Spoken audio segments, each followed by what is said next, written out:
உயிருக்கு எந்த அளவிற்கு முக்கியமோ அதே அந்த அளவுக்கு நாங்கள் முக்கியத்துவம் தருவோம். மாண்புமிகு எதிர்க்கட்சி தலைவர் அவர்கள் மாண்புமிகு எதிர்க்கட்சி நாங்களும் பேச விட மாட்டோம். மாண்புமிகு நீங்க ஒத்துழைப்பு கொடுக்கலன்னா நாங்களும் பேச விட மாட்டோம். மாண்புமிகு அமைச்சர், நாங்கள் தமிழக அரசுடைய ஸ்டாண்ட நாங்க பேசுறோம். எங்களுக்கும் குரல் கொடுக்க தெரியும். இந்த அவையை மாண்பை நாங்களும் பாதுகாக்கிறோம். மாண்புமிகு எதிர்க்கட்சி சொல்லக்கூடிய நோக்கம் தமிழக மக்களுக்கு தவறுதலா சொல்லக்கூடாதுங்கிற பதிவை நாங்கள் செய்கிறோம்.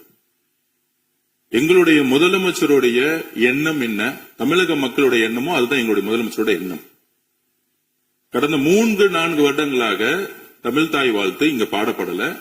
ஆளுநரை எதிர்த்தீர்கள், வெளிநடப்பு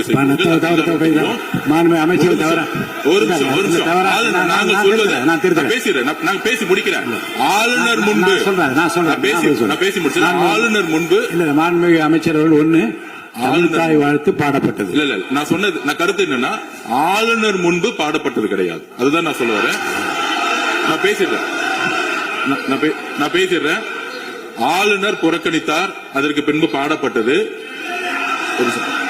ஒரு நிமிஷம் நான் பதிவு பண்ண, ஒரே நிமிஷம் நான் பதிவு பண்ணிடுறேன். நான் எங்களுடைய பதிவை நாங்க பதிவு பண்ணிடுறோம்.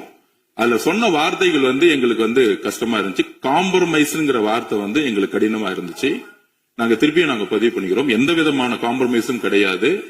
தமிழ் தாய் வாழ்த்தை முதலில் பாடப்பட்டது எங்களுடைய முதலமைச்சருடைய வெற்றி, தமிழக மக்களுடைய வெற்றிங்கிறத நாங்க பதிவு பண்ணி எந்த காம்ப்ரமைஸும் இங்க நடக்கல.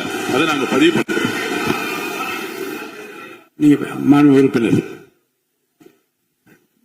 பிறகு தலைவர்களே, நாங்க மீண்டும் அதான் கேட்கிறோம். தமிழ் தாய் வாழ்த்து ஒரு முறை பாடிட்டீங்க, அதுக்கு வாழ்த்துக்கள். ஏன் தேசிய கீதம் 2 முறை பாடப்பட்டுச்சு? அப்ப ஆளுநர்கிட்ட நீங்க கோரிக்கை வச்சிருக்காங்கல்ல, நீங்க தேசிய கீதம் 2 முறை பாடப்படணும்னா நாங்க தமிழ் தாய் வாழ்த்து 2 முறை இல்ல 3 முறை நாங்க போடுவோம்னு சொல்லி அதை நீங்க செஞ்சு காட்டிருக்கணும். அதுதான் நான் கேட்கிறேன், உங்களுக்கு இப்ப ஆளுநர் முக்கியமா தமிழ் தாய் வாழ்த்து முக்கியமா அப்படிங்கறத நான் இந்த அரசு கிட்ட நான் கேட்க விரும்புறேன். ஆட்டுக்கு தாடியும்